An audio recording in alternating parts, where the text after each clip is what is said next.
जिस तरह से बिहार में कानून बना जी। और उसको इम्प्लीमेंट करने के लिए कम से कम 2-4 लाख लोगों को जेल में डाल दिया गया, इसके हम खिलाफ हैं। अच्छा। सरकार की इस तरह की नीति के हम खिलाफ हैं कि 4 लाख लोगों को हम जेल में डाल दें।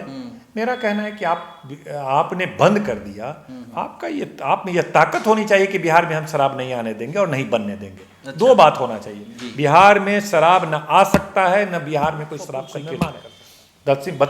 घोड़ाटकी गुमटी स्वीकृत है, दक्षिण सराय का 32 नंबर गुमटी स्वीकृत है, मुक्तापुर ये जो समस्तीपुर जिला में मुक्तापुर, ये जो पुला बोल रहे हैं ये रेलवे क्रॉसिंग की। हाँ आरओबी, हाँ रेल ओवर ब्रिज, हाँ आरओबी रेल ओवर ब्रिज। तो जी। एक ये है, दक्षिण सराय में एक मुक्तापुर है, दरभंगा में भी जाइएगा तो दोनार है, तो कहाँ है, तो 100 आरओबी स्वीकृत है। लेकिन ये लोग।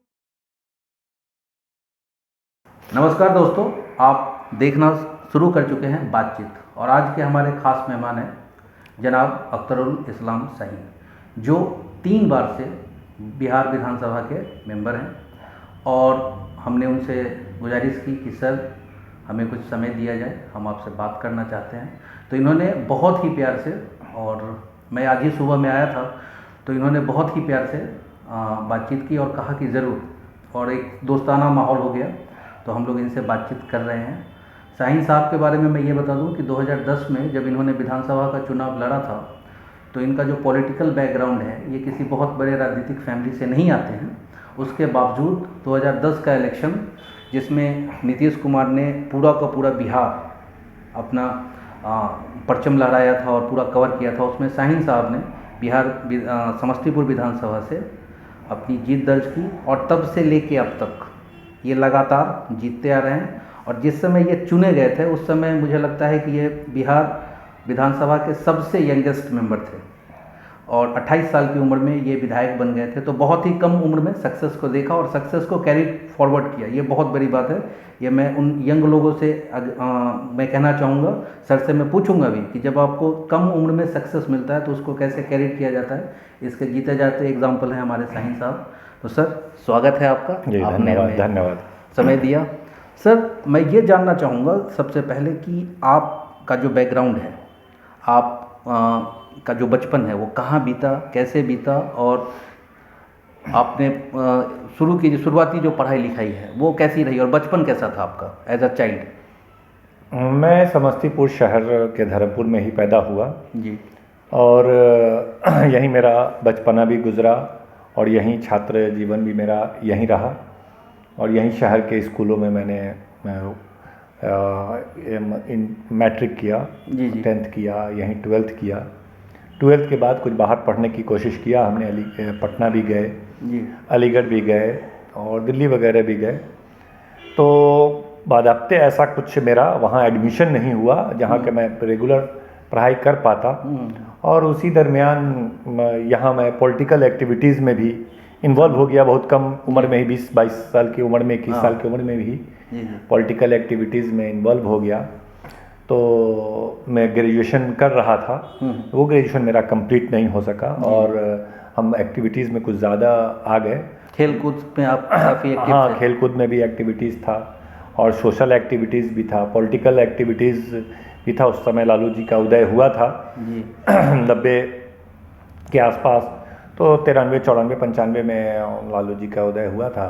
तो कई ऐसे गंभीर मसले थे जिसको लेकर हम पॉलिटिकल एक्टिविटीज़ में शामिल हुए। जो पॉलिटिकल लीडर थे आसपास के, उन लोग हम लोगों को इन्वॉल्व करते थे, हम लोग को भी उसमें इंटरेस्ट था।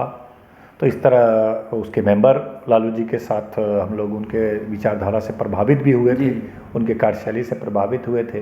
तो उन्हीं के दल बाय बर्थ कह सकते हैं कि पॉलिटिकल बर्थ मेरा आरजेडी जो जनता दल था उस वक्त, उसमें हुआ, और उसी में फिर आगे लक्ष्य तय हुआ। जब देखा लोगों की समस्याएं बहुत ज़्यादा हैं और उसको हल कर पाने में कठिनाई हो रही है, और जिस तरह का समर्थन लोगों का, जो सेवा करते थे, लोगों से जो संपर्क करते थे और लोगों के लिए लड़ते थे, तो लगा कि लोगों का जिस तरह से समर्थन मिल रहा था, तो एक इच्छा हुई लोगों की कि भाई क्यों नहीं आप पॉलिटिक्स में आगे सोचते हैं।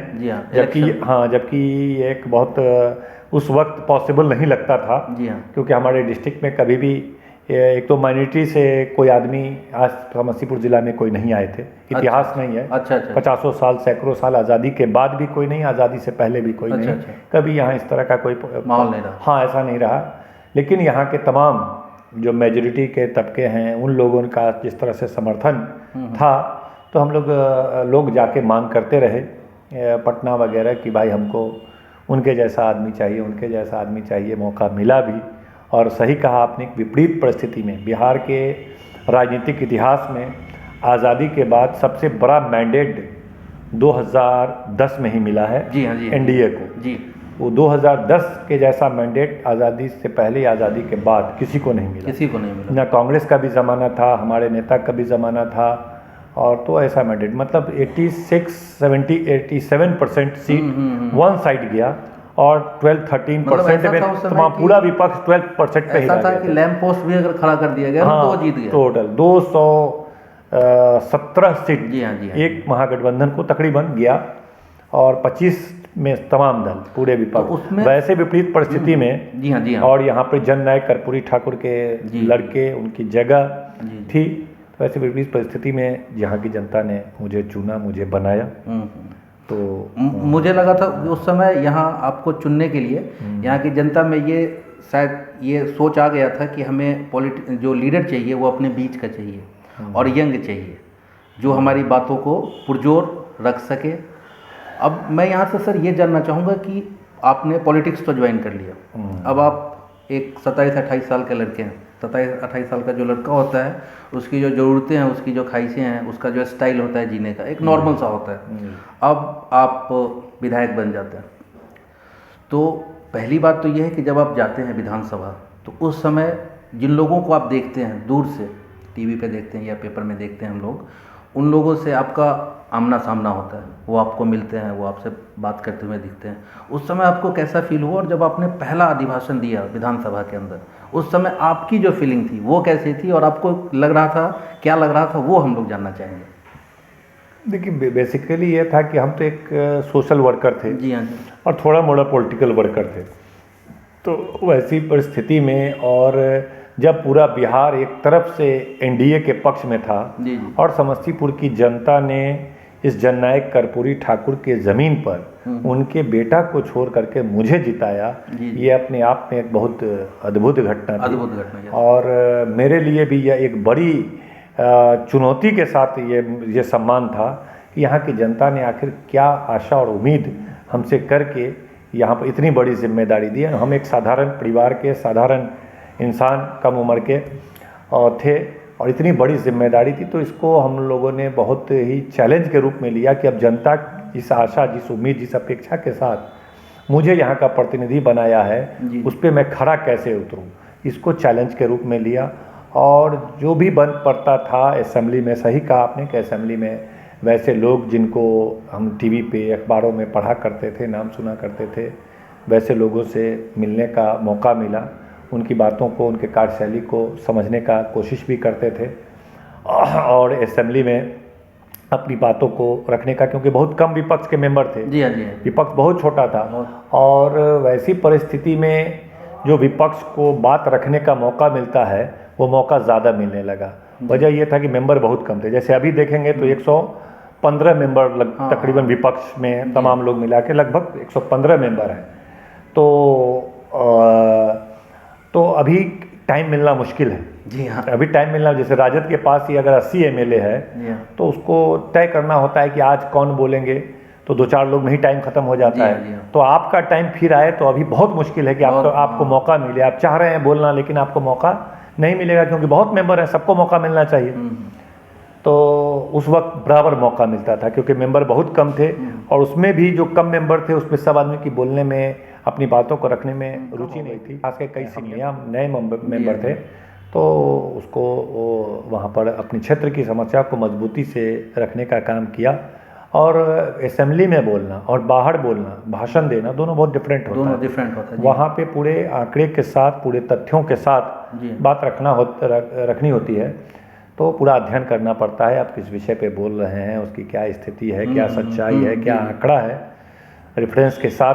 तो हम लोगों ने लगातार किया, बातों को रखा बहुत बेबाकी से, न सिर्फ अपने विधानसभा क्षेत्र के लिए बल्कि पूरे बिहार के शिक्षा व्यवस्था पर, स्वास्थ्य व्यवस्था पर, बिजली की व्यवस्था पर, तमाम पलायन की व्यवस्था पर, बेरोजगारी की तमाम विषयों पर मजबूती से रखा और क्षेत्र के हर समस्याओं को, जितनी भी समस्याएं थी उसको बहुत मजबूती से रखने का काम किया। प्रश्न उठता है कि अभी के संदर्भ में ये प्रश्न काफ़ी प्रासंगिक है कि आपने पॉलिटिक्स चुना as a full time job, ये जो काम है, और उसमें आपने जो विचारधारा चुनी वो समाजवादी विचारधारा चुनी। मेरा प्रश्न ये है कि आपके हिसाब से समाजवादी विचारधारा ही क्यों, ये आपने इसी को क्यों चुना और इसके क्या कारण हैं?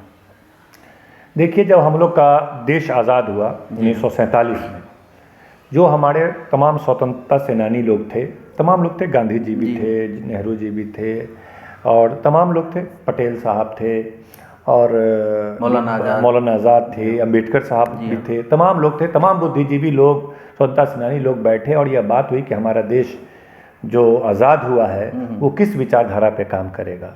इस पे बहुत मंथन हुआ क्योंकि अमेरिका को देखा गया तो वहाँ पर कैपिटलिज्म वहाँ के था, उसको प्रायोरिटी था।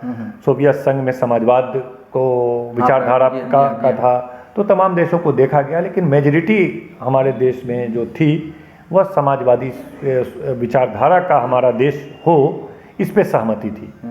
इसीलिए समाजवादी विचारधारा का समर्थक रहे हैं देश के जितने भी स्वतंत्रता सेनानी, अधिकांश लोगों की राय रही है। उसमें ये कुछ लोगों की राय थी कि नहीं, कैपिटलिज्म हो, देश के विकास के लिए कैपिटलिज्म भी ज़रूरी है, कुछ लोगों की ये राय थी। लेकिन मेजॉरिटी राय यही थी कि हमारा देश सोशलिज्म के सिद्धांत पर रहेगा, समाजवाद के सिद्धांत पर रहेगा। क्योंकि देखिए, बात यह है कि कैपिटलिज्म में मुनाफा देखा जाता है और उसका मालिक जनता नहीं होता है, ना सरकार होती है, बल्कि वो इंडिविजुअल हो जाता है। जैसे क्योंकि इससे बहुत सारे प्रश्न निकलते हैं। अभी जैसे कि आपने कहा कि कैपिटलिज्म में मालिक जो है वो एक कोई इंडिविजुअल बॉडी होता है। अभी दो तीन दिन पहले बैंकों की हड़ताल हुई पूरे भारत में जी। उन्होंने विरोध कर रहे थे कि प्राइवेटाइजेशन को लेकर के वो विरोध कर रहे थे कि ये नहीं किया जाए और इस तरह से, क्योंकि अगर सरकार आपकी जवाबदेही लेती है तो आदमी को एक भरोसा रहता है। बिल्कुल। जैसे देखिए, जियो एक कंपनी है या एयरटेल एक कंपनी है, बहुत सारी कंपनियां हैं। इसमें भी हो सकता है कि इसमें 5 लाख एम्प्लॉय हों, 10 लाख एम्प्लॉय हों, ठीक है। लेकिन आप अगर जियो में आप किसी पद पे हैं, छोटे से लेके मझले से लेके बड़े पद पर हैं, तो जब भी चाहेगा आपका मालिक आपको निकाल बाहर करेगा। उसको कोई संबंधी मिलेगा, कोई मित्र मिलेगा आपके जगह पर, आपको हटा करके, जबकि आप बहुत इंटेलिजेंट आदमी हैं, बहुत मेरिटोरियस आदमी हैं, बहुत क्वालिफाइड आदमी हैं और आप 10 साल से जियो में काम कर रहे हैं, 15 साल से काम कर रहे हैं, जिस दिन चाहेगा आप लोगों को हटा देगा, नए लोगों को रख देगा।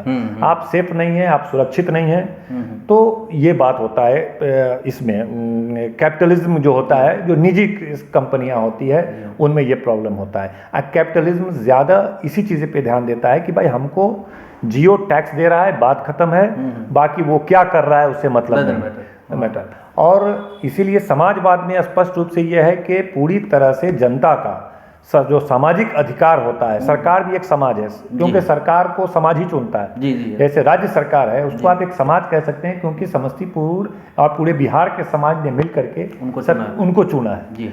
तो वहाँ पर नफा नुकसान ज्यादा नहीं देखा जाता है, आम जनता का, समाज का हित, कल्याणकारी योजनाएं ज्यादा हो, वो कल्याणकारी, नफा का उसको तवज्जो नहीं देना है बल्कि वेलफेयर देना है। और हमारा देश वेलफेयर स्टेट है और बहुत सारा चीज नुकसान सह के भी चलाना, जैसे रेल है, ठीक है नुकसान हो रहा है फिर भी चलाना है, क्योंकि पूरे देश की जनता को इसकी आवश्यकता है। सही बात। तो और मुझे लगता है कि जब लालू प्रसाद यादव रेलवे मिनिस्टर थे तो पहली दफ़ा ऐसा हुआ था कि रेलवे मुनाफे में आया था, और पता नहीं अभी क्या हो गया कि रेलवे नुकसान में जा रहा है और प्राइवेटाइज भी हो रहा है। और पता नहीं कौन सा गणित है।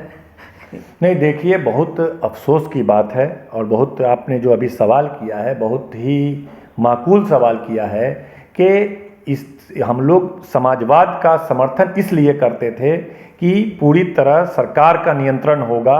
सरकार का नियंत्रण मतलब समाज का नियंत्रण। अगर मान लीजिए अभी किसी की सरकार है, वह सही से काम नहीं कर पा रही है, नियंत्रण नहीं कर पा रही है, हम सरकार बदल देंगे, तो जनता सरकार बदल देंगे। सही बात। लेकिन हर हाल में हम चाहते हैं कि हमारे लोगों का नियंत्रण हो, सरकार कौन है? हमारा प्रतिनिधि है। हम एमएलए एमपी जनता एमएलए एमपी चुनता है, वो सरकार बनाता सही है बात। और उसका काम है कि हमारे हितों की रक्षा करते हुए वहाँ पे काम करे। अगर वो हमारे हितों की रक्षा करते हुए काम नहीं करता है, हम उसको हटा देते हैं। क्योंकि उसमें कारण रहा सर ना, क्योंकि जब नेहरू जी पीएम थे तो जमींदारी प्रथा थी, उसका उन्मूलन किया गया। यहाँ जो कृष्ण सिंह थे मुख्यमंत्री, तो उन्होंने बिहार में इसको इम्प्लीमेंट किया, हर एक जगह पे हुआ। बिल्कुल, तो बिल्कुल। समाज जो एक फंसा हुआ था उसको निकालने का कोशिश किया गया। ये कहीं ना कहीं उसी विचारधारा की तरफ तो हम लोग नहीं जा रहे हैं कि समाज चंद लोगों के हाथ में फंस के रह जाए। नहीं, ये बहुत ही गंभीर विषय पे आपने अभी किया है। अभी वर्तमान में जो सरकार है वह पहली बार भारत देश में हमारे आज़ादी के बाद पूरी तरह कैपिटलिज्म की तरफ बढ़ रहा है, जिसका हमारे देश के स्वतंत्रता सेनानियों ने जिस उद्देश्य के लिए देश को आज़ाद करके एक संविधान बनाया था, जिसका उद्देश्य समाजवादी विचारधारा था, उस समाजवादी विचारधारा को ख़त्म करके पूंजीवादी विचारधारा पूरी तरह से हावी हो चुकी है। और देश की जितनी भी संस्थाएं हैं, जो सरकार की संस्थाएं थी, जो जनता की संस्थाएं थी, तमाम संस्थाओं को पूंजीपतियों के हाथ में दिया जा रहा है, यह कहते हुए कि ये तमाम संस्थाएं नुकसान में जा रही हैं। जबकि नुकसान में जाना अलग चीज़ है, लेकिन हमारे देश की संस्थाओं को जनता के का ही रहना चाहिए। अभी देखिए, अभी रेल का पिछले 3 साल से कोई वैकेंसी नहीं निकला।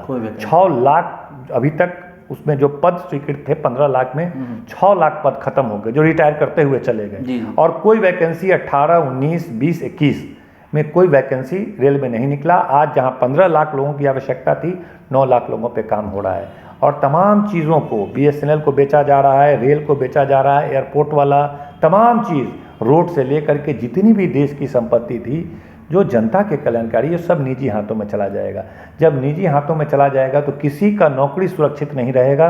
जिस तरह जियो में किसी का नौकरी सुरक्षित नहीं है, एयरटेल में किसी का नौकरी सुरक्षित नहीं है, उसी तरह अब रेल में, एयरफोर्स में, तमाम चीज़ों में जो सरकारी नौकरी है, कहीं अब किसी का नौकरी सुरक्षित नहीं होगा। कम से कम लोग मिल करके काम करेंगे, नौकरियां बड़े पैमाने पर समाप्त कर दी जाएंगी, क्योंकि वो फ़ायदा देखेगा। जब आप फ़ायदा मुनाफा देख के काम करेंगे तो आप वैकेंसी इतना करेंगे नहीं, एकदम कम लोगों में मिल के काम करेंगे। तो उस तरफ बढ़ रहा है, जो काफ़ी चिंता की बात है। और जिससे सबसे बड़ी बात है कि जो रिजर्वेशन दिया गया था नौकरियों में, वैसे गरीब तबके भी अब नहीं आएंगे, क्योंकि जब निजी हाथों में चला जाएगा तो फिर वहाँ रिजर्वेशन नहीं होगा। अगर रिजर्वेशन का वहाँ पर अगर कुछ व्यवस्था भी किया जाएगा तो एक तो सीमित हो जाएगा कि जहाँ 15 लाख लोग रेल में काम करते थे, निजी हाथों में जाएगा, कहेगा हम 5 लाख लोग में काम करेंगे, हम 3 ही लाख लोगों में काम कर लेंगे, तो ऑटोमेटिक घट जाएगा। रिजर्वेशन देंगे भी तो भी आप कहीं नहीं। तो बहुत खराब दौर से गुजर रहा है, जो काफ़ी चिंता की विषय है। उसमें अगला जो प्रश्न है और अगली जो बात निकल के आती है कि इस बार तो सबसे पहले आपको बधाई हो कि आपके ज़िले से, समस्तीपुर से यूपीएससी रैंक 10 आए और इस ज़िले से 3 लड़के इस बार यूपीएससी में सेलेक्ट हुए। एक गाजी, एक सत्यम गांधी और एक प्रशांत किरण, 3 लड़के सेलेक्ट हुए हमारे ज़िले से। और टॉपर भी इस बार बिहार से ही आया। तो ये तो एक तरह बहुत खुशी का माहौल बताता है कि यूपीएससी में हमारे यहाँ के लड़के टॉप कर रहे हैं। अब प्रश्न इसी से है कि हमारे यहाँ की जो शिक्षा व्यवस्था है, क्योंकि कोई जो समाज है, समाज सबल तब होगा जब वो समाज शिक्षित होगा। हमारे यहाँ की जो शिक्षा व्यवस्था है, इसमें जो प्रॉब्लम है, इसको कैसे दूर किया जाए। और जो हमारे यंग लोग हैं, जैसे कि अब नौकरियां नहीं आएंगी अगर, तो शिक्षा के प्रति रुझान घटेगा। और हमारे यहाँ की जो शिक्षा व्यवस्था है, सिर्फ हम लोगों के यहाँ शिक्षा बिल्डिंगों तक सीमित है। स्कूल की बिल्डिंगें हैं मगर उसमें शिक्षा की व्यवस्था नहीं है। समस्तीपुर कॉलेज, आप आरएनआर कॉलेज ले लें, बीआरबी कॉलेज ले लें, ये उनमें प्रोफेसर की एकदम कमी है, बहुत ज़्यादा कमी है। तो आपको क्या लगता है कि इस तरह के रास्ते से चल के क्या हम लोग बिहार को विकसित कर पाएंगे? यहाँ की शिक्षा के लिए हमें क्या करना है? और लगातार हम असेंबली में मजबूती से इन बातों को उठाते हैं। शायद आप देख पाए या नहीं देख पाए, अभी 10 दिन पहले भी सरकार ने पैसा मांगा था, 8,000 करोड़ रुपए उनको ज़रूरत थी, तो असेंबली से ही पास होता है, तो उस पर कुछ चर्चा होती है। तो मैंने कहा कि 2 लाख करोड़ रुपए बिहार सरकार ने शिक्षा को सुधारने के लिए, बेहतर बनाने के लिए पिछले 15 साल में लिए, तकरीबन 2 लाख करोड़ रुपया। एक गरीब राज्य में का एक बड़ा हिस्सा जो है, उसका हिस्सा लगभग 20%, लगभग 2 लाख करोड़ रुपया शिक्षा पे खर्च किया गया। लेकिन आज बिहार में शिक्षा पूरे देश में सबसे पीछे है। सिर्फ हम नहीं कहते हैं, आप भी बोल रहे हैं। नीति आयोग का भी रिपोर्ट अभी आया है। असर एक संस्था है जो annual status of education report, जो पूरे देश में सर्वे करके रिपोर्ट देती है कहाँ की शिक्षा व्यवस्था कैसी है, उसने भी रिपोर्ट दिया है कि बिहार में 5वां में पढ़ने वाले 50% बच्चे ऐसे हैं जो पढ़ते तो 5वें क्लास में हैं, लेकिन वो दूसरे क्लास की किताब को नहीं पढ़ नहीं सकते। ये भी रिपोर्ट दिया है कि इस बिहार में 8वां में पढ़ने वाले 50% ऐसे बच्चे हैं जो गुना भाग करना सही से नहीं जानते हैं। तो आप समझ सकते हैं कैसी शिक्षा व्यवस्था है। जब 8वां के बच्चे गुना भाग नहीं कर रहे हैं तो आप समझ जाइए कि आगे क्या कर पाएंगे वो बेचारे को मैट्रिक उट्रिक करने के बाद भी मजदूरी ही करना पड़ेगा। अब यहाँ से सर प्रश्न है, प्रश्न ये है कि हमारे यहाँ तकरीबन 20 लाख बच्चे मैट्रिक का एग्जाम देते हैं। अभी मैट्रिक का एग्जाम कुछ दिन के बाद होगा और ये कंटिन्यूअस हर एक साल संख्या बढ़ता ही है। ये बच्चे 4-5 साल के बाद वोटर भी बन जाएंगे और ये सरकार भी चुनेंगे। ये सरकार चुनने की स्थिति में तो आ जाएंगे, मगर अगर इनका मानसिक विकास ही नहीं किया जाएगा तो इनको तो जो एजेंडा पकड़ा दिया जाएगा, इनको तो सही और गलत का मतलब ही नहीं पता होगा फिर। और हमारे यहाँ पे अभी के समय में जो शिक्षा की हालत आपने बताई ये बहुत गंभीर और दयनीय है। हमारे यहाँ पे हायर एजुकेशन कॉलेजेस वगैरह में कोई काम नहीं होता है। मैं ये चाहता हूँ कि कल के डेट में अगर आपकी सरकार बनती है, और ये थोड़ा सा पर्सनल सा सवाल है कि आप एजुकेशन के मिनिस्टर बनते हैं, ठीक है, तो शिक्षा को सुधारने के लिए आप जो पहला काम करेंगे और आप किस तरह से काम करेंगे, क्योंकि एजुकेशन बहुत ज़रूरी है, आप उसमें क्या क्या काम करना चाहेंगे जो आपको लगता है कि ये बहुत ज़रूरी काम है, ये हमें करना ही चाहिए हमारे यहाँ के बच्चों के लिए? सबसे पहली बात तो ये है कि हमको जैसे कॉलेज में आप आते हैं, कॉलेज में अभी 20% शिक्षक भी नहीं है। 20% वो ज़्यादा हम बोल रहे हैं, तो 13-14% ही शिक्षक हैं। तो सर ये जो नारा दिया जाता है कि भारत विश्व गुरु हो गया, तो मेरा प्रश्न ये है कि बिना गुरु के विश्व गुरु कैसे हो गया? क्योंकि कॉलेज खाली हैं। बिल्कुल।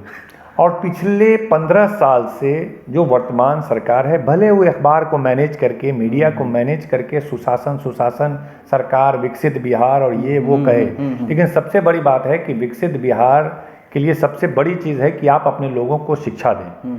आप प्राथमिक विद्यालय से मध्य विद्यालय तक जो भारत सरकार का जो राइट टू एजुकेशन एक्ट कहता है कि 30 बच्चों पर, लगभग 30 बच्चों पर एक शिक्षक होना अनिवार्य है। 26-27 कहता है, लेकिन हम 30 मानते हैं। 30 बच्चों पर एक शिक्षक होना अनिवार्य है। पूरे देश में सबसे खराब रेशियो है स्टूडेंट टीचर का कि यहाँ 70-75 बच्चों पर एक शिक्षक। सर यहाँ तो 8000 विद्यालय ऐसे हैं जहाँ पे 100 से ज़्यादा बच्चे हैं और उस पे एक शिक्षक है। हाँ, ऐसे अनेक विद्यालय हैं जहाँ पर हज़ारों की तादाद में जो एक शिक्षक पे विद्यालय है, हज़ारों 8000 से ज़्यादा विद्यालय ऐसे हैं जहाँ 2 शिक्षक पे है। तो ये बात है। अब कॉलेज में जाते हैं, कॉलेज में स्थिति क्या है? सिर्फ आप नामांकन लेंगे बच्चे बच्ची और वहाँ पे किसी सब्जेक्ट के टीचर नहीं है। जिस सब्जेक्ट में आपने एडमिशन लिया है वहाँ कोई टीचर नहीं है। आप कहीं कोचिंग वगैरह सक्षम अगर हैं पैसा से तो कोचिंग वगैरह किए, वरना ऐसे ही एग्ज़ाम, ऐसे ही डिग्री। बिहार में ऐसे ही डिग्री बांटा जा रहा है, तो बहुत काफ़ी दयनीय है। अगर हम लोगों की सरकार बनती है और हम लोग को जिम्मेदारी मिलती है तो निश्चित रूप से तमाम शिक्षकों की कमी को दूर करेंगे। और सबसे बड़ी बात है कि इक्वल जो होता है, समान काम समान वेतन लोगों को मिलना चाहिए, जिसकी वजह से भी व्यवस्था गड़बड़ा रही है, उस पर काम करेंगे। कॉलेजों में तमाम बिहार के तमाम यूनिवर्सिटी में 100 शिक्षक चाहिए, तो वहाँ आप 10 शिक्षक में 15 शिक्षक में काम कर रहे हैं, तो तमाम वैकेंट जो है वैकल्टी हमारा तमाम में उसको बहाली करेंगे। उसके बाद पढ़ाई का जो पैटर्न है उस पर भी हम गौर करेंगे कि जो चीज़ हम हमारे बच्चों को पढ़ाया जा रहा है वो हमारे पिताजी भी पढ़ते थे तो उसी अंदाज में पढ़ते थे, हम लोग पढ़े तो उसी सब सब्जेक्ट उसी सब चैप्टर को पढ़ रहे हैं। अब हमारे जो नए आ रहा है, नया हमारा वंश आ रहा है, वो भी उन्हीं चीज़ों को पढ़ रहा है। तो ज़माने के हिसाब से जो सिलेबस में चेंजेस आने चाहिए, मॉडर्न टीचिंग जो है, मॉडर्न टीचिंग जो है ज़माने के साथ चेंजेस आना चाहिए, वो बिहार में देखने को नहीं मिल रहा है। अच्छा, स्किल डेवलपमेंट हो बच्चे का। हाँ बिल्कुल बिल्कुल, वो व्यापक उसमें चेंजेस ज़रूरत है। जो हमारे पूरे विश्व में जिस तरह से बदलाव है उसका अध्ययन होना चाहिए, और या जो विकसित राज्य है उसका भी अध्ययन होना चाहिए। और अध्ययन करने के बाद व्यापक बदलाव की, जैसे कि अभी आप कॉलेज में चले जाइए तो कहेगा वही इतिहास पढ़ो, भूगोल पढ़ो, ये पढ़ो। आपको इस तरह का जॉब ओरिएंटेड कोर्सेज हैं उस तरह का आप नहीं चलाते हैं। आप जैसे MBA वगैरह आप किसी कॉलेज में अब नहीं है। समस्तीपुर में जाइए, कोई MBA करना चाहता है नहीं कर सकता है। गरीब जो 80% आबादी है वो MBA नहीं कर सकता, लाख 2 लाख रुपया फीस लगता है। तो हमने कई बार असेंबली में उठाया है कि आप MBA BBA कराइए, यहाँ आप BCA MCA कराइए, यहाँ इस तरह का कोर्स कराना चाहिए। स्किल बनाइए, हाँ स्किल बनाइए लोगों को, ताकि लोग पढ़ाई के साथ तुरंत जॉब ओरिएंटेड पढ़ाई कर सकें। तो इस सब चीज़ों पर हम लोग के पास एक विज़न है, हमारे नेता के पास विज़न है, तो उसमें व्यापक सुधार की आवश्यकता है, जो इन लोगों से अब उम्मीद नहीं रहा। जब 15 16 17 साल में नहीं कर सकते, एक टाइम का एक लिमिट होता है जी, उसके हिसाब से। सर यहाँ से जैसा कि आप बहुत अच्छे से डिटेल में एक्सप्लेन कर रहे हैं और पूरी साफ गोई से जवाब दे। पॉलिटिक्स ज्वाइन करने में एक आदमी का एम होता है, जिस जगह पे वो रहता है उस जगह को वो हर एक इंसान अच्छा बनाना चाहता है। तो आप सोचते होंगे कि भाई मेरे सपनों का जो बिहार है, या फिर जो हमारा जो बिहार है, क्योंकि बिहार का जो इतिहास है वो बहुत स्वर्णिम रहा है, बहुत अच्छा रहा है, तो आप ये सोचते होंगे आपके सपनों का बिहार, आप कैसा सोचते हैं कि बिहार में क्या क्या होना चाहिए और किस तरह से बिहार के सपने आप देखते हैं, वो बताएं जरा। देखिए, हम लोग एक जनता के द्वारा चुने हुए प्रतिनिधि हैं। जी हाँ जी। और असेंबली में भी बैठते हैं, और बिहार के बारे में जो स्थिति हम लोग व्यापक रूप से पूरे बिहार का देखते हैं तो बहुत निराशा हताशा होती है कि आज तमाम जो सूचकांक हैं, मतलब आप लोगों को भी देख के डिप्रेशन। हाँ बिल्कुल, मतलब कि भाई सबसे पीछे, हर चीज़ में सबसे पीछे बिहार, भारत सरकार का भी आंकड़ा और तमाम संस्थाओं का आंकड़ा यह बता रहा है कि बिहार तमाम चीज़ों में सबसे पीछे है। तो बहुत अफसोस होता है, और अफसोस और ज़्यादा तब होता है जब सत्ता में बैठे लोग यह दावा करते हैं कि बिहार विकसित कर रहा है, तरक्की कर रहा है, बेहतर हो रहा है, काम कर रहा है, चाइना से एकदम आगे, अमेरिका से आगे, कहाँ से आगे, एकदम लोग क्या से क्या बोलते जाते हैं। और तमाम आंकड़ा, ऐसी बदतर स्थिति देख करके हम लोग बहुत, एक तो शिक्षा के बारे में बताएं कि हमारा आने वाला पीढ़ी बर्बाद हो गया पिछले 15 सालों में, कि लोग कुछ भी नहीं जानते, मैट्रिक इंटर पास हैं, एप्लीकेशन लिखना नहीं जानते, जो 80% लोग जो सरकारी विद्यालयों में पढ़ते हैं, और जो स्थिति वहाँ पर बनी है। और जो 10-20% है पैसा खर्च करके अब प्राइवेट की तरफ अपना कुछ करते हैं, या बाहर जा करके कर रहे हैं, वो लोग कुछ कर पा रहे हैं। तो जैसे समस्तीपुर के बच्चे, आप बताएं कि टैलेंट की हमारे बच्चों में कमी नहीं है, प्रतिभा की कमी नहीं। समस्तीपुर जैसे छोटे जगह में आप देख रहे हैं कि हर साल 3-3, 4-4, 5-5 बच्चे UPSC निकाल रहे हैं, IIT निकाल रहे हैं, मेडिकल का नीट निकाल रहे हैं, बड़ी बड़ी संख्या में लोग निकाल रहे हैं। इससे ये पता चलता है कि समस्तीपुर और बिहार के बच्चे में टैलेंट की कमी नहीं है, बस यहाँ पर उनको इस तरह का व्यवस्था नहीं दिया जाता है। किसी को कोटा जाना पड़ता है, दिल्ली जाना पड़ता है, विभिन्न जगहों पर जाके दूसरे राज्यों में जा करके पढ़ना पड़ता है। स्थिति तो बहुत दयनीय है, न सिर्फ शिक्षा बल्कि इलाज कराने के लिए भी। अब स्वयं मुख्यमंत्री आंख का माइनर ऑपरेशन कराने के लिए, मोतियाबिंद का ऑपरेशन कराने के लिए बिहार के इनके स्वास्थ्य व्यवस्था पर, जिस पे इन्होंने 17 साल काम किया, 17 साल स्वास्थ्य व्यवस्था पे काम किया, और यह कहा कि बिहार की स्वास्थ्य व्यवस्था को हमने बहुत सुधारा है, तो वो मोतियाबिंद का ऑपरेशन भी उनको विश्वास नहीं है यहाँ के स्वास्थ्य व्यवस्था पर कि वो यहाँ कराते, दिल्ली जाके कराए। तो ये प्रमाणित करने के लिए काफ़ी है कि आखिर यहाँ की जनता कैसे आपके स्वास्थ्य व्यवस्था पे विश्वास करे, जब एक माइनर ऑपरेशन आप यहाँ नहीं करा सकते हैं, और हम लोग को कहते हैं जहाँ बिहार की जनता को कि तुम बड़ा बड़ा इलाज यहीं कराओ। तो ये बताने के लिए काफ़ी है।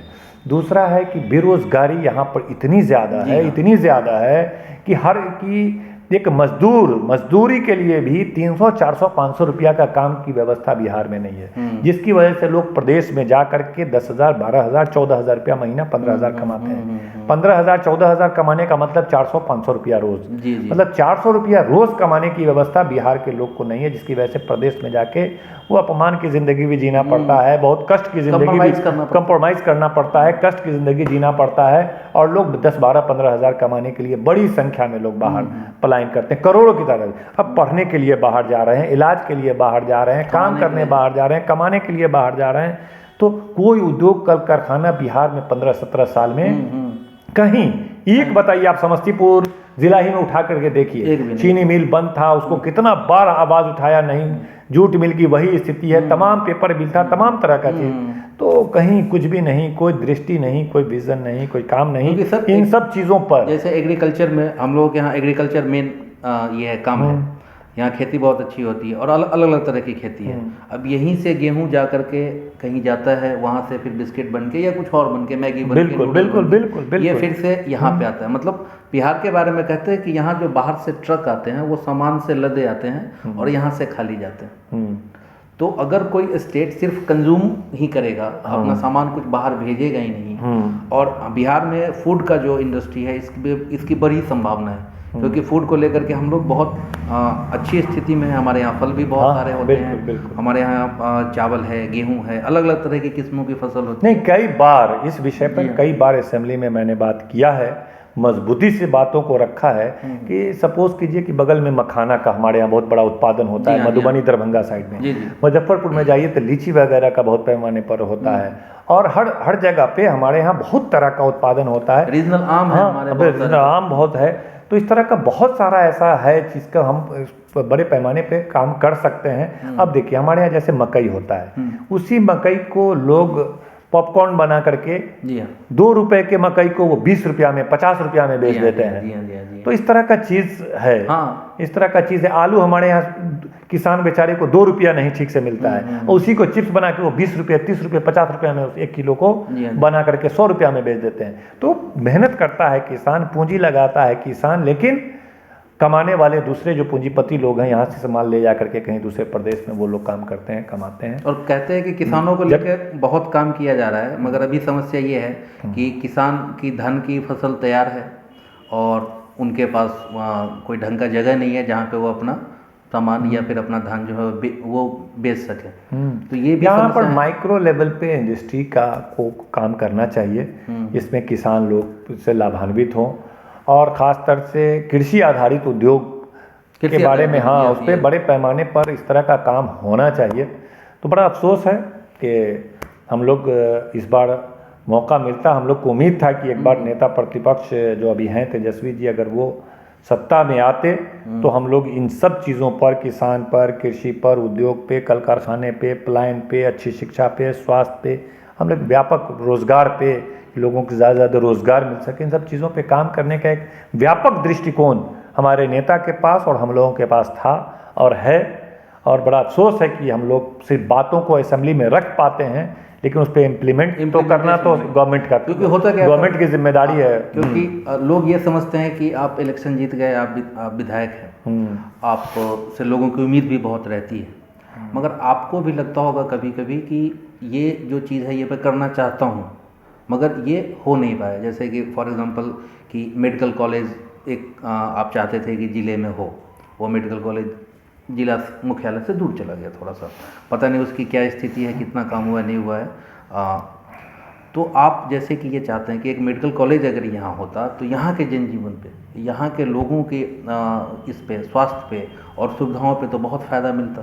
तो आपको तो इन सब चीज़ों से आप कैसे डील करते हैं? जैसे कि आप चाह रहे हैं कि ये काम हो, ये बहुत अच्छा काम है, ये होना चाहिए, आप पूरी एनर्जी के साथ लगते हैं, और वहाँ से, क्योंकि कई बार होता है कि हम लोग काम करते हैं और अगर वहाँ से अगर हताश हो जाते हैं या निराशा हाथ लगती है तो आदमी थोड़ा सा लो हो जाता है, कॉन्फिडेंस डाउन होता है, आदमी थोड़ा थका हुआ महसूस करता है। तो इन सब चीज़ों से आप अपने आप को कैसे एनर्जेटिक रखते हैं? किस तरह का आप सोच रखते हैं कि उसके बाद फिर से कल उठ करके आप फिर से उसी एनर्जी के साथ तैयार होते हैं कि नहीं अभी फिर से हमें करना है, काम करना है? इससे आप कैसे डील करते हैं? मतलब जब हार होती है, जीत में तो कोई बात नहीं है, जब हार होती है उस समय आप उन परिस्थितियों से कैसे डील करते हैं? नहीं, ये बड़ा अच्छा प्रश्न है, लेकिन इससे पहले हम पिछला जो चर्चा कर रहे थे उस पर एक लाइन बोल देना चाहते हैं कि बिहार के जो पिछड़ापन हुआ और जो तमाम जो कमियां हैं बिहार में, उस पर चर्चा हम लोग कर रहे थे। तो उसमें देखिए एक बड़ा कारण बीच में ये आया कि बिहार का बंटवारा हुआ, और बिहार का बंटवारा हुआ तो हमारे नेता उस समय मुख्यमंत्री लालू प्रसाद जी थे, आदरणीय लालू प्रसाद जी, और राबड़ी जी थी, ठीक है, मतलब राजद की सरकार थी। इसीलिए हमारे नेता बड़ी मजबूती से कहे कि किसी कीमत पे बिहार का बंटवारा नहीं होना चाहिए, और उन्होंने यहाँ तक कहा था कि हमारी लाश पे बंटवारा होगा बिहार का। आप लोग भी छोटे थे, हम लोग भी छोटे थे, हम लोग भी छोटे ही थे। कब हुआ? 2001 में। तो आज की बात नहीं है, 20 साल पहले की बात है। तो एकदम एकमात्र नेता बिहार में थे लालू प्रसाद जो विरोध कर रहे थे, जबकि एनडीए भी कह रहा था कि बिहार का को, झारखंड को अलग राज्य का दर्जा देना चाहिए, लालू प्रसाद जी वहाँ के आदिवासी, क्योंकि आदिवासी वहाँ मांग कर रहे थे जी हाँ जी। कि बिहार को वो झारखंड को अलग राज्य दिया जी हाँ जाए। जी। लालू प्रसाद जी विरोध कर रहे थे, तो एनडीए के लोग, भाजपा लोग वहाँ प्रचार करने लगे, पूरा प्रेस कॉन्फ्रेंस की, आदिवासी का लालू जी विरोध कर रहे हैं, हम लोग तो देना चाह रहे हैं, हम लोग तो देना चाह रहे हैं, और उसका लालू जी पे ही आरोप लगाने लगे। जी। जबकि लालू जी की सोच यह थी कि भाई एक तो झारखंड के भी बारे में था कि झारखंड के साथ एक साथ आदिवासी लोग, बिहार एक साथ है तो बेहतर काम हो सकता है। दूसरा बड़ी बात ये थी कि बिहार का पूरा संसाधन झारखंड में ही था। झारखंड में खनिज, पूरा खनिज संपदा, इंडस्ट्री, तमाम आय का स्रोत झारखंड में ही था। और झारखंड जब बट गया तो बिहार, जमीन तो चला गया वहाँ 40%, लेकिन 25%, ठीक जी है, हाँ। लेकिन आबादी मेजर इधर रह गई। पॉपुलेशन इधर ज़्यादा, हाँ, जमीन उधर आपने दे दिया, खनिज संपदा दे दिया, उद्योग कल कारखाने दे दिया, लेकिन आबादी बहुत ज़्यादा इधर रह गई। लोड बढ़ गया है। हाँ, और लोड बढ़ गया और इधर किसी आमदनी, आय का स्रोत नहीं था, आर्थिक तंगी से बिहार गुजरने लगा। तो ये सब मामला तब था ही। अभी नीतीश कुमार जी ने कहा, पहले तो हमारी सरकार थी तो राबड़ी जी ने बिहार को जब बंटवारा हुआ तो उन्होंने मजबूती से विधानसभा में सर्वसम्मति से यह पास किया, मजबूती से यह पास किया कि बिहार को विशेष राज्य का दर्जा मिले, बिहार को विशेष पैकेज मिले, क्योंकि बिहार चलाना संभव नहीं है, संभव नहीं, ठीक है। तो इस पर सब सम्मति से हुई बात और बात कही गई। वहाँ अटल बिहारी वाजपेयी जी की उस समय हुकूमत थी और वहाँ पर नीतीश जी मंत्री थे, तमाम लोग मंत्री थे, शरद यादव जी मंत्री थे, तमाम बिहार के 1 दर्जन मंत्री थे। लगातार लालू प्रसाद जी मांग करते रहे, लेकिन ये लोग केंद्र में मंत्री थे। उस वक्त जब बंटवारा हुआ उसी समय पॉलिसी बन जानी चाहिए थी कि ठीक है, बंटवारा हो रहा है, बिहार की आर्थिक स्थिति गड़बड़ा रहा है और पूरा संसाधन उधर जा रहा है, तो बिहार को हम देंगे, हम उसको व्यवस्थित करेंगे। लेकिन उस समय भी नहीं किया गया। और फिर यहाँ से प्रस्ताव विशेष राज्य के दर्जा का बना कर भेजा गया, उस पर नहीं हुआ। अभी नीतीश कुमार जी भी जब चलाए तो भी कहे कि भाई बिहार को विशेष राज्य का दर्जा मिले, दर्जा मिले, दर्जा मिले। जब कांग्रेस की वहाँ हुकूमत थी तो ये मांग करते थे, जब एनडीए की हुकूमत हुई इनके साथ की तो चुप हो जाते थे। अभी जब महागठबंधन की सरकार बनी तो नीतीश कुमार जी ने कहा कि हम बिहार के हित में हम एनडीए में जा रहे हैं, बिहार के हित में, बिहार के फायदे के लिए। तो बिहार की जनता को लगा कि आखिर नीतीश कुमार महागठबंधन में जीते और बताइए पलट के चले गए, एनडीए में चले गए, तो चलो कम से कम एक काम तो करेंगे कि बिहार के हित में जा रहे हैं, मतलब विशेष राज्य की दर्जा पे लगता है बात हो गई है, सहमति हो गई है कि बिहार को विशेष राज्य का दर्जा देंगे और स्पेशल कुछ पैकेज वगैरह भी देंगे, इसलिए गए। लेकिन हुआ क्या, आज कितना साल हो गया, हमको लगता है 17 में गए हैं ये एनडीए में फिर से, 4 साल कंप्लीट, 17, 18, 19, 20, 21, अभी तक ये उनसे विशेष राज्य का दर्जा न ले पाए, न स्पेशल पैकेज ले पाए, अभी भी ये मांग कर रहे हैं। अरे सरकार आपकी पूरे बिहार में 40 में 39 सांसद बिहार में एनडीए के साथ है। अच्छा। और बिहार पूरी मतलब 99% कह सकते हैं सांसद मोदी जी के साथ है। जीत बिहार की जनता ने जिता के दिया है एनडीए को, फिर भी बिहार तड़प रहा है, इसके पास संसाधन नहीं है, इसके पास पैसा नहीं है, विशेष राज्य का दर्जा मिलता है जिससे टैक्सेस इंडस्ट्री के माफ़ होते और तमाम जो रेशियो है 90 और 10 का वो सब होता, बहुत सारा विकास हो सकता है, जनजीवन जो है सुधार होता। लेकिन पता नहीं 39 सांसद क्या कर रहे हैं, बिहार के तमाम मंत्री क्या कर रहे हैं और नीतीश कुमार जी किस तरह का गठबंधन किए हुए हैं कि इनकी बातें नहीं सुनी जा रही है। हम इस सब मुद्दों पर हम नीतीश कुमार जी का विरोध नहीं करते हैं, क्योंकि यह मांग हमारा ही है और हमारे नेता लालू प्रसाद और राबड़ी जी के ही समय में मांगा गया है। इन चीजों पे अगर बात हो तो आप लोग एकदम पूरी तरह से हम तो चाहेंगे कि सर्वदलीय प्रतिनिधिमंडल मिले प्रधानमंत्री से, और नहीं तो नीतीश कुमार अगर सचमुच बिहार के हित में मांग करते हैं तो बिहार के हित में इनको गठबंधन तोड़ लेना चाहिए। तब गठबंधन तोड़ना चाहिए कि आप बिहार को विशेष राज्य का दर्जा दीजिए, वरना गठबंधन हमारी नहीं रहेगी। अगर बिहार की जनता से प्रेम, बिहार से प्रेम करते हैं तो, लेकिन अगर आपको कुर्सी से प्रेम है तो आप सिर्फ बयान दे करके चुप हो जाएंगे, क्योंकि वो जरूरत यहाँ के लोगों की जरूरत भी है, बिहार की यहाँ के लोगों की जरूरत है। अगर ये कुर्सी देखेंगे तो सही से मांग नहीं कर पाएंगे, अगर ये बिहार का हित देखेंगे तो बोलेंगे या तो गठबंधन टूटेगा, नहीं तो विशेष राज्य का दर्जा और विशेष पैकेज इसको दीजिए। तो ये सब बातें हैं। दूसरी तरफ जो आप अभी हमसे सवाल किए तो उस पर यही कहेंगे कि यहाँ की जितनी समस्याएं हैं उसको हम लोग बहुत मजबूती से, बहुत बेबाकी से उठाने का काम करते हैं। समस्तीपुर में मेडिकल कॉलेज हो, इसके लिए हमने 2-3 बार विधानसभा में मजबूती से मांग किया। सरकार का आश्वासन भी था, और जिसके कारण स्वीकृति भी समस्तीपुर के, बिहार के अगर 10, 12, 15 ज़िलों में मेडिकल कॉलेज की स्वीकृति मिली, तो 4 मेडिकल कॉलेज केंद्र की यूपीए सरकार, जब मनमोहन जी थे और लालू जी साथ थे, हम लोग सब साथ थे, केंद्र की यूपीए सरकार ने पिछले 4 साल पहले तो ये 4 मेडिकल कॉलेज बिहार को दिया। ये मेडिकल कॉलेज जो है ये 2014 से पहले पास हुआ। हाँ, 2014 से पहले पास हुआ, क्योंकि ये जानना जरूरी है। हाँ बिल्कुल। कि और अभी इसको तकरीबन 14 से लेके 21 अभी एक समस्तीपुर में मेडिकल कॉलेज सैंक्शन है जिसका निर्माण हो रहा है। उसके बारे में आपको बता दें कि यह मेडिकल कॉलेज मनमोहन सिंह जी की सरकार में, जब लालू जी हम लोग साथ थे, तो 2014 से पहले 2013 में ही बिहार को 4 मेडिकल कॉलेज सैंक्शन किया गया था, और सूची मांगी गई थी कि वो 4 मेडिकल कॉलेज के लिए जमीन उपलब्ध कराए। अच्छा, ठीक है। उस बिहार सरकार का यह काम था कि वह 4 मेडिकल कॉलेज के लिए जमीन उपलब्ध कराए, और हम अपन विधानसभा में इन बातों को मजबूती से उठाए थे कि समस्तीपुर में दिया जाए, बड़ी आबादी है, 40 लाख की बड़ी आबादी है, बहुत पिछड़ा इलाका है, यहाँ होना ज़रूरी है, क्योंकि बगल के बेगूसराय में भी नहीं है, खगड़िया में भी नहीं है, इस आसपास के इलाके में नहीं है, इसलिए यहाँ पर दिया जाए ताकि इस लोकेशन के लोग यहाँ पर लाभान्वित हो सकेंगे। विचाराधीन विभाग में था ही, यूपीए सरकार ने 4 मेडिकल कॉलेज मांगा, तो उस 4 में समस्तीपुर का भी नाम डाला गया, जिसमें हम लोगों की जो आवाज़ उठाई थी उसकी भी महत्वपूर्ण भूमिका थी।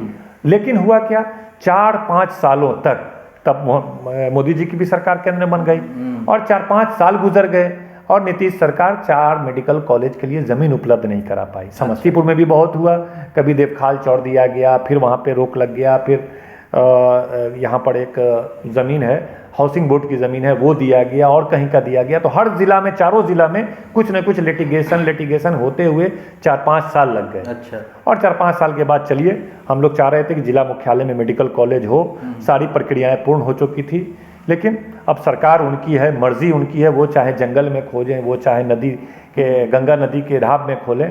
हमने मजबूती से मुख्यमंत्री जी से व्यक्तिगत रूप से बैठ के भी बात किया, 15 मिनट तक पूरी कन्विंस करने की कोशिश की, जिला मुख्यालय में कम्युनिकेशन ईजी होगा, दूसरे ज़िले के लोग भी कहीं रेल से आ सकते हैं, तो ये सब सारी बातें कन्विंस किया। लेकिन चलिए, ज़िला में हो रहा है, दूसरी जगह हो रहा है, तो इस सब चीज़ों पर हमने इंजीनियरिंग कॉलेज पर भी आवाज़ उठाया, भोला टाकिज गुमटी पे भी सवाल उठाया। समस्तीपुर जिला अंतर्गत भोला टाकिज गुमटी 53A पर ROB का निर्माण करावे। कुछ भारत सरकार ने कुछ मांगा था कि हम फेज वाइज बनाएंगे, उस फेज वाइज में पथ निर्माण विभाग भोला टाकिज है या नहीं फर्स्ट फेज में, वो हम जानना चाहेंगे। शहर में ड्रेनेज सीवरेज सिस्टम पे भी आवाज़ उठाया, हर चीज़ को आवाज़ मजबूती से उठाते हैं, लेकिन इम्प्लीमेंट करना गवर्नमेंट का काम है, फंड देना गवर्नमेंट का काम है। केंद्र में भी उनकी सरकार, बिहार में भी उनकी सरकार। दुर्भाग्य है कि हमेशा हम लोग विपक्ष में रहते हैं। अगर हमारी सरकार होती तो हम और बेहतर से बेहतर, न केवल अपने विधानसभा के लिए, पूरे बिहार के लिए बेहतर से बेहतर योजना बना करके काम करते, लेकिन फिर भी विपरीत परिस्थिति में भी, विपरीत धारा में भी इतना संघर्ष करते हैं, इतनी बार अपनी बातों को रखते हैं कि 10 बात न मानी जाए, लेकिन 2-4 बात मानने पे मजबूर करते हैं, और बहुत सारा काम इलाके में हो रहा है और काम होगा। सर, एजुकेशन, हेल्थ, बेरोजगार, इन 3 चीज़ों पे प्रखरता से बात करें या फिर उनके लिए वो सोचे, लीडरशिप करने का हक उन्हीं को मिलना भी चाहिए, क्योंकि ये जो काम है, क्योंकि लोगों को मैनेज करना ये बहुत बड़ा आर्ट है। आप डिग्रियां ले सकते हैं किसी कॉलेज से पढ़ के, बट ये जो दुनिया में सबसे जो टफ काम है, वो हर एक आदमी ये कहता है कि जिसको लीडरशिप क्वालिटी है, जो पब्लिक जो मैनेज करता है, उनकी क्वालिटी सबसे अलग है, क्योंकि वो बहुत बड़ा काम करते हैं। तो जैसे कि अगर अभी हमारे यहाँ पे बिहार में जो समस्या है, जैसे समस्तीपुर शहर को ले लें, आपने जाम की बात की, ये जो शहर है आज के डेट में ऐसा हो गया है कि अगर आपको धर्मपुर से अगर बस स्टैंड जाना हो और आप इमरजेंसी में हो, कोई मेडिकल का प्रॉब्लम हो, और कोई आदमी फॉर एग्जांपल एम्बुलेंस में हो, तो मुझे नहीं लगता है कि वो ढंग से मार्केट क्रॉस कर पाएगा, क्योंकि एक लंबी लंबी जाम रहती है, और कई बार ओवरब्रिज वगैरह का बात हुआ है, मगर ऐसा क्या है कि ये होता ही नहीं है।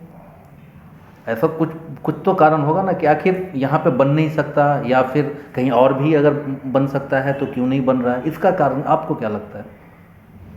नहीं, देखिए, जो हमारा इतना दिन का अनुभव बता रहा है कि अफसर लोगों पर जो सरकार डिपेंड रहता है वह काम नहीं कर पाता है।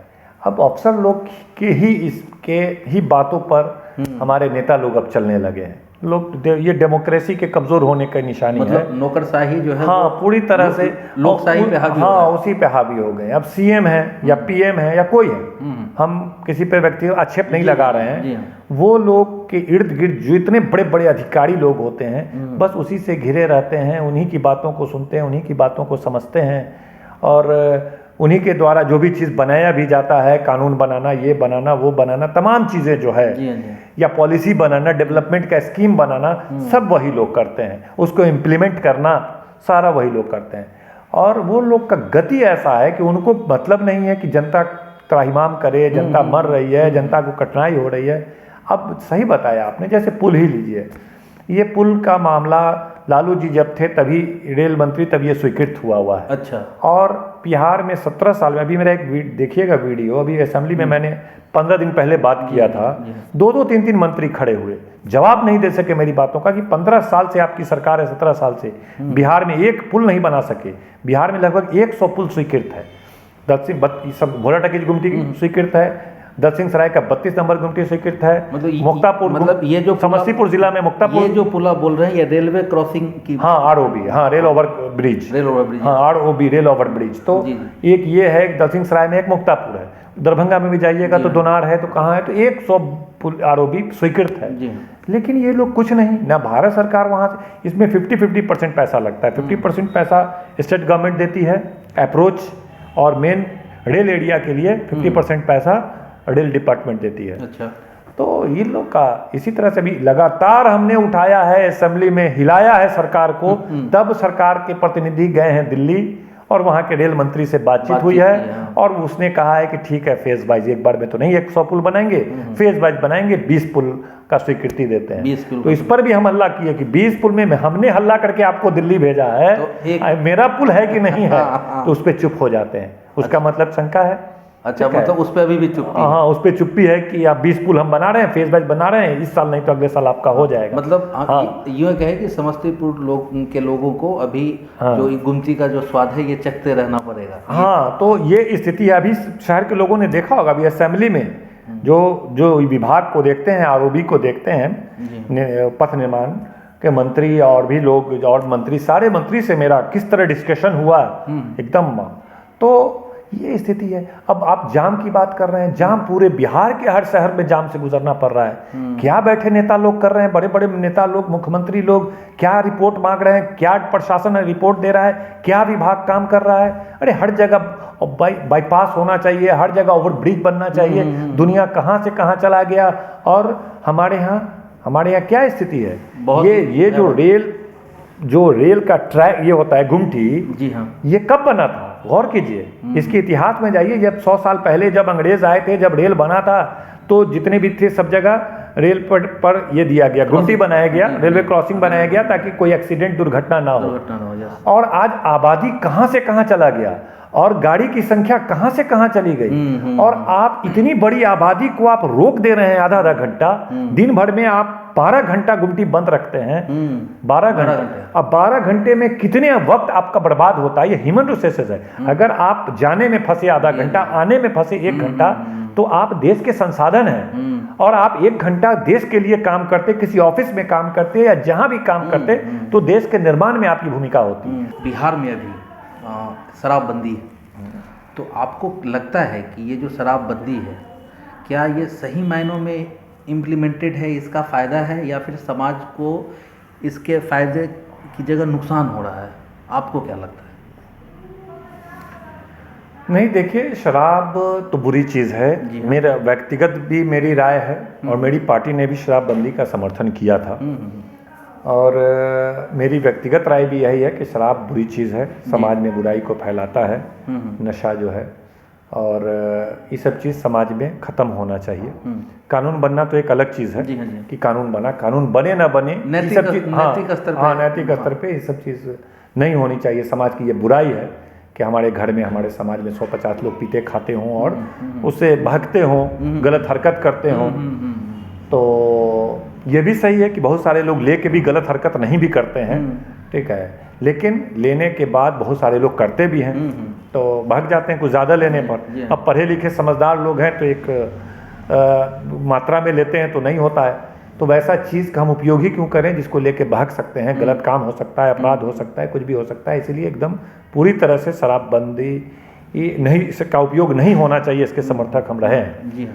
लेकिन जिस तरह से बिहार में कानून बना जी। और उसको इम्प्लीमेंट करने के लिए कम से कम 2-4 लाख लोगों को जेल में डाल दिया गया, इसके हम खिलाफ हैं। अच्छा। सरकार की इस तरह की नीति के हम खिलाफ हैं कि 4 लाख लोगों को हम जेल में डाल दें। मेरा कहना है कि आपने बंद कर दिया, आप में यह ताकत होनी चाहिए कि बिहार में हम शराब नहीं आने देंगे और नहीं बनने देंगे। अच्छा। 2 बात होना चाहिए, बिहार में शराब न आ सकता है, न बिहार में कोई शराब का निर्माण कर सकता है। तो फिर जब न आएगा नहीं, जब निर्माण नहीं होगा तो जनता उपयोग कहाँ से करेगा? तो आप उपयोग करने वाले पर जो ताकत लगा रहे हैं, इसके हम समर्थक जो इस चेन का जो लास्ट कड़ी है, लास्ट कड़ी आप उसको पकड़ रहे हैं। हाँ। लास्ट कड़ी है। अगर कोई आदमी आप उपयोग कर रहे हैं तो आपको पकड़ के जेल में भेज रहा है। मेरा कहना है कि इसको बाद में आप पकड़िएगा। आप कराई कीजिए कि बिहार में शराब आए नहीं बाहर से, बिहार में कोई निर्माण नहीं करे। जब 2 चीज नहीं होगा तो उपयोग खुद में नहीं होगा। अच्छा। हाँ, तो आप 5 लाख लोग को पकड़े, उससे अच्छा वैसे 5000 लोग को आप पकड़ लेते। तो 5 लाख लोग पूरे बिहार के रिसोर्स भी बच जाता, मेहनत भी। अब पूरा पुलिस प्रशासन को नीतीश कुमार जी ने लगा दिया कि कौन कौन शराब पी रहा है, जाके घूमो। अब घरे घर स्पाईगिरी कर रहा है, देख कौन पी रहा है, कौन पी रहा है, कौन पी रहा है, कौन पी रहा है। ठीक है, बेचने वाले को छोड़ दिया। एक तो हजारों गाड़ी बिहार में प्रवेश कर रहा है कई राज्यों से, हजारों गाड़ी, क्योंकि कोई ऐसा 2-4 पंचायत का नहीं है जहां पर शराब की गाड़ी नहीं आ रहा है, खेप नहीं आ रहा है। थाना मैनेज है, ऊपर से वहां से पास कराने वाला मैनेज है, बड़े बड़े अधिकारी मैनेज है। ठीक है, हर थाना के मैनेज के बाद ही हर थाना के अंतर्गत कम से कम 2-4 गाड़ी 5 गाड़ी हर दिन आता है। एक आदमी ने कहा था, व्यंग में ही कहा था, कि सरकार इसलिए भी ऐसा कर रही है कि सरकार रोजगार देने में असक्षम है, तो इसलिए इन्होंने रोजगार जो है उन्होंने दे दिया है। और इसमें खासकर जो यंग बच्चे हैं, यंग जो लोग हैं, कॉलेज गोइंग स्टूडेंट। अब देखिए बिहार में जो आर्थिक स्थिति है, लोगों के पास रोजगार नहीं है, तो जिस तरह से लोग शराब बना रहे हैं या बाहर से मंगवा रहे हैं, अभी तो अपने इलाके के 10, 20, 50 बच्चों को रख करके उसके जरिए सप्लाई कर रहे हैं। स्मगलर बना दिया, बहुत सारे लोग तो स्मगलर बना दिया कि तुम 4 बोतल लो, फलाने व्यक्ति को जाकर के दे करके आ जाओ और 100-400 रुपया ले लो।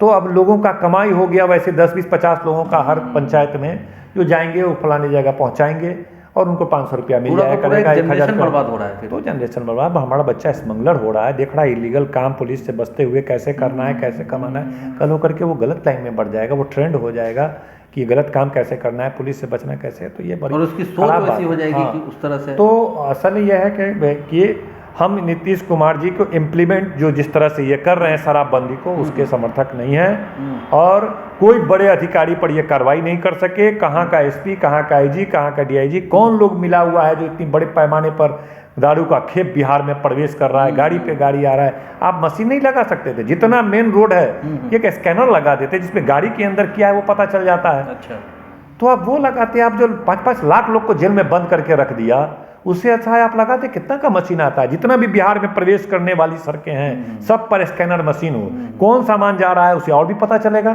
कहाँ और इलीगल क्या एक्टिविटीज हो रहा है, क्या सामान जा रहा है। न सिर्फ शराब बल्कि और चीज में भी काम आएगा। वो करते बिहार में आने पे रोकिए, तो वो करेंगे नहीं, क्योंकि इनके अधिकारी लोग ही दिमाग देते हैं इन नेताओं को। तो उसी के हिसाब से आप चलते हैं। जहाँ निर्माण घर घर में बहुत जगह किया जा रहा है उस पर आप सख्ती नहीं करते हैं। आपका थाना मैनेज करके सारा कुछ करा रहा है, और जब उपयोग कर रहा है तो उसको पकड़ के जेल में भेज दे रहे हैं। वो भी पैसा अगर दे रहा है 1 लाख रुपया, उसको छोड़ दे रहे हैं। मतलब गरीब पकड़ा रहा है उसको जेल में भेज रहे हैं, पैसा वाला पकड़ा रहा है पैसा लेके छोड़ दे रहे हैं। तो कमाई, मोटा कमाई, कानून ठीक और अपराध, इसका इफेक्ट कहाँ पड़ रहा है? जो अपराधी लोग हैं उस पर पुलिस का नजर नहीं है, क्योंकि सीधे कहा जा रहा है कि हम सब कुछ बर्दाश्त कर लेंगे लेकिन शराब बर्दाश्त नहीं करेंगे। मेरे प्रतिष्ठा का सवाल है। अपने प्रतिष्ठा में मुख्यमंत्री जी पूरी तरह के अपराध, लूट, बलात्कार जैसी तमाम घटनाएं बढ़ती जा रही है। हम नहीं कह रहे हैं, ये जो अभी NCRB national crime record bureau जो भारत सरकार के गृह मंत्रालय का आंकड़ा बताता है, जिसको ये जंगल राज की संज्ञा राबड़ी जी, लालू जी की सरकार को देते थे, उससे 100 गुना ज्यादा कॉग्निजेबल क्राइम बढ़ा है। 2002 में कितना था, 2000 में कितना था, 2003 में कितना था, आप सारा आंकड़ा देखिए, ईयर वाइज आप देखिए। अच्छा। और आज का आंकड़ा देखिए, एनसीआरबी का, मेरा नहीं, भारत सरकार जो जिसके गृह मंत्री अमित शाह हैं, उनका आंकड़ा बताता है कि बिहार में अभी 2 लाख प्रति वर्ष अपराध की घटनाएं घट रही है। मतलब बेतहाशा महिलाओं पर अत्याचार, दलितों पर अत्याचार, लूट, अपराधी खुलेआम अपराध कर रहे हैं। और पुलिस का काम है सिर्फ कि दारू उरू को 2-4 ठो को पकड़ के बस बंद कर दो, था हमारा साहब खुश हो जाएगा। दारू पीने वाले को भी, गाड़ी को नहीं पकड़ना है, दारू पीने वाले को, किसी को, कंज्यूमर को पकड़ के 2-4 ठो को बंद कर लो, हाँ थाना अच्छा काम कर रहा है। कोरोना की जो महामारी है, कोविड, जो 2020 से चालू हुई और अभी तक कंटिन्यू है, चल ही रहा है, तो इसमें हमारे यहाँ पे अपने स्टेट में, बिहार में कितना काम हुआ है, और काम से आप, किन कामों से आप खुश हैं और किन कामों को लेकर के आपकी नाराज़गी है? देखिए, बिहार में बड़ी संख्या में लोगों की मौत हुई। सरकारी आंकड़ा भले कुछ भी कहता हो, लेकिन उससे कई गुना ज़्यादा बिहार में मौत हुई है।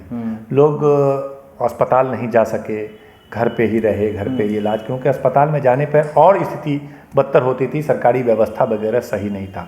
जिस तरह से तैयारी करना चाहिए था, तैयारी तो पूरे भारत में नहीं हो सका, पूरा केंद्र सरकार भी फेल हुआ और बिहार भी पूरी तरह फेल हुआ। एक तो यहाँ डॉक्टरों की कमी है, यहाँ संसाधन की कमी है, तमाम जो मेडिकल जो स्टाफ होते हैं उसकी भारी कमी है। पूरे देश में सबसे खराब स्थिति जो है मेडिकल के मामले में वो बिहार की है, और जिसकी वजह से इस कोविड के वक्त में बहुत इसका खामियाजा भुगतना पड़ा। कोई तैयारी, कोई प्लान इन लोगों की पहले से नहीं थी। एक ऑक्सीजन के लिए त्राहिमाम लोग कर रहे थे, दवा के लिए त्राहिमाम कर रहे थे, बेड नहीं था, कॉलेज का कहीं का कैंपस ले लिया, कहीं रख रहा है, वहाँ पे कोई इंतज़ाम नहीं, कोई बात नहीं। फिर भी हम लोग थे क्षेत्र में बने हुए, उस विपरीत परिस्थिति में ही जब घर से निकलना भारी था लोगों को, तब हम लोग जाते थे, सब कोविड सेंटर पे जाके देखते थे, डॉक्टरों का डिप्टेशन करवाते थे, डॉक्टर की संख्या बढ़वाते थे, नज़र रखते थे कि ऑक्सीजन वगैरह की व्यवस्था सुनिश्चित तमाम अस्पतालों में करवाते थे।